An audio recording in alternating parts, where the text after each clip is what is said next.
The Twits. Chapter 1. Hairy Faces. What a lot of hairy-faced men there are around nowadays. When a man grows hair all over his face, it is impossible to tell what he really looks like. Perhaps that's why he does it. He'd rather you didn't know. Then there's the problem of washing.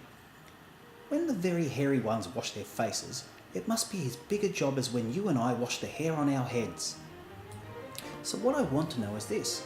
How often do all these hairy-faced men wash their faces? Is it only once a week like us on Sunday nights? And do they shampoo it? Do they use a hairdryer?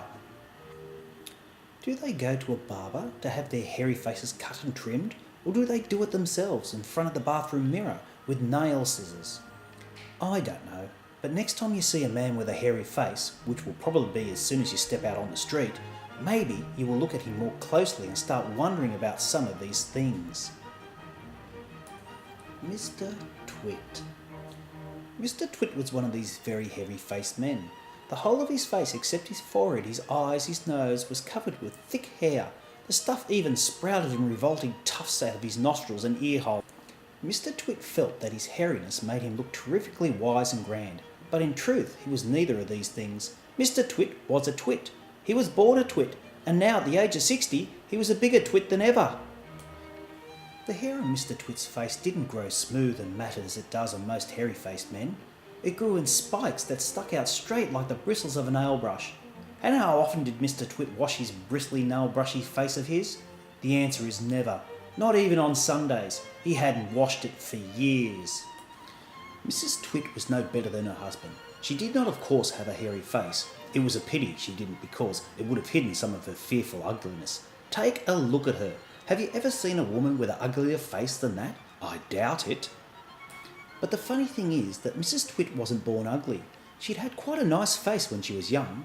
The ugliness had grown upon her year by year as she got older. Why would that happen? I'll tell you why. If a person has ugly thoughts, it begins to show on the face. And when that person has ugly thoughts every day, every week, every year, the face gets uglier and uglier until it gets so ugly you can hardly bear to look at it. In her right hand she carried a walking stick. She used to tell people that this was because she had warts growing on the sole of her left foot and walking was painful. But the real reason she carried a stick was so that she could hit things with it, like dogs and cats and small children. And then there was the glass eye. Mrs. Twit had a glass eye that was always looking the other way. You can play a lot of tricks with a glass eye because you can take it out and pop it back in again anytime you like. You can bet your life Mrs. Twit knew all the tricks. One morning she took out her glass eye and dropped it into Mr. Twit's mug of beer when he wasn't looking.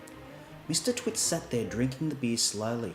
Suddenly, as Mr. Twit tipped the last drop of beer down his throat, he caught sight of Mrs. Twit's awful glass eyes staring up at him from the bottom of the mug. It made him jump. "I told you I was watching you," cackled Mrs. Twit. "I've got eyes everywhere, so you better be careful." The next day, Mrs. Twit sneaked out into the garden and dug up some worms. She chose big, long ones and she carried that inside on a big white spoon. At 1 o'clock she cooked spaghetti for lunch and she mixed the worms in with the spaghetti, but only on her husband's plate. The worms didn't show because everything was covered with tomato sauce and sprinkled with cheese. "Hey, my spaghetti's moving," cried Mr. Twit, poking around in it with his fork. "It's not as good as the ordinary kind," he said, talking with his mouth full. "It's too squishy." Mrs. Twit waited until Mr. Twit had eaten the whole plateful. Then she said, "You want to know why your spaghetti was so squishy?" "Why?" he said.